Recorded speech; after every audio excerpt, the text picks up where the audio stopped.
Perfect. We are live on Facebook.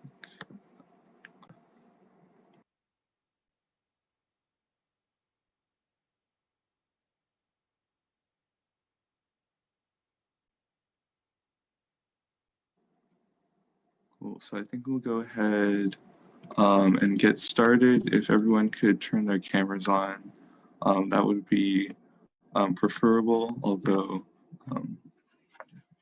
if you'd like to keep them off, we're not going to say no.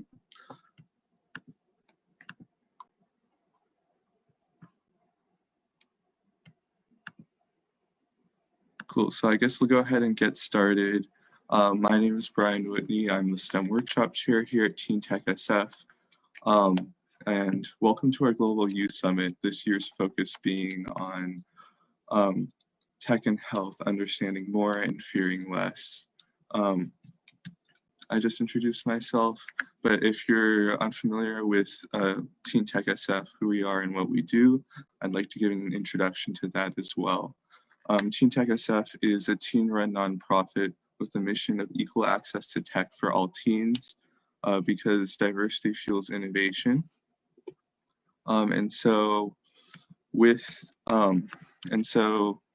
TeenTechSF since launch has connected over 2,000 teens to tech mentors and civic entrepreneurs in STEM workshops, civic hackathons, other events such as the Global Youth Summit, which we're all at today. And so we're so glad that all of you are here. We're so glad to have such a global audience, not just with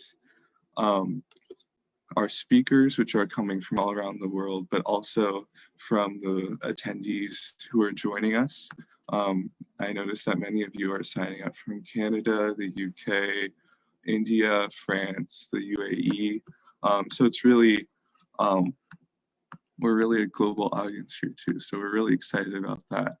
And so that's enough of an introduction into the TeenTechSF Global Youth Summit and who we are as an organization. So now I'd like to pass it off to Daniel Pan, who is our TeenTechSF STEM Workshop Vice Chair calling in from Taiwan.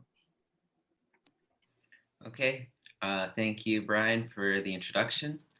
So, hello everyone, my name is Daniel and I joined TeenTechSF about a year ago. I'm now the TeenTechSF STEM Workshop Vice Chair.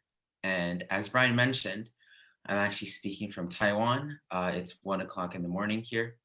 And I moved from the Bay Area to Taiwan back in June because of the COVID pandemic. Okay, so a little bit about my experience and my role. The first thing I do is I call during midnights to attend meetings, whether it be monthly meetings or hosting workshops or attending like big events, such as the Civic Hackathon or the Global Youth Summit. And that might sound really crazy, but I do believe that this might sound a little bit cliche, but as long as you put in the work to adapt with the new normal, you can make anything happen anywhere. So the second thing I do is I help monitor workshop leaders.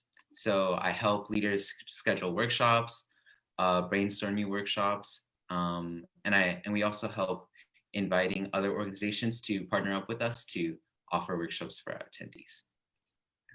The third and the most important thing I do is creating workshops. If you have attended one of the summer workshop or one of the workshop series, you might know that I'm in charge of the Tinkercad 3D printing workshop, which was in the summer workshop series and in the fall workshop series, and also the web development workshop, which was in the fall workshop series. So this kind of touches upon the development process of our workshops. So the first step would be deciding on an idea for the workshop. And then after, we would have a group of leaders to call to decide on how to actually make the workshop. And after we have made a workshop, we will finalize with feedback from other leaders. Okay, so because of the COVID pandemic, we unfortunately couldn't offer 4 of the 5 physical workshops we did offer back in the spring. So we had 2 options. The first one being waiting it out we would wait for the pandemic to end and offer our physical workshops back when everything is back to normal, or we could come up with a quick solution. And what we did was we created online workshops back in June 2020. And we started brainstorming new ideas for workshops, such as the Tinkercad 3D printing workshop, machine learning, Python, and Arduinos. With those ideas, we started innovating new workshops. And we had this many workshops, so we decided to create a series called the Summer Workshop Series, which is basically a workshop series that had workshops every Saturday. So this is a small recap of the Summer Workshop Series, which was the first ever online workshop series we had.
Okay, and following the huge success of our summer workshop series, we decided to create a second workshop series that actually just ended, called the fall workshop series. We had new additions such as animation, app design, and the one I mentioned before, web design with JavaScript. So that was it for my part. I'll hand it back to Brian to introduce our keynote speaker. Thank you so much, Daniel. And as Daniel mentioned, he joined the TeenTechSF leadership team just a year ago. And if you're interested in doing the same and joining our leadership team, I believe I put the form in the chat. Hopefully that's the right form for you to fill out if you're interested in joining our leadership team, which will also go out to you in a follow-up email after this event.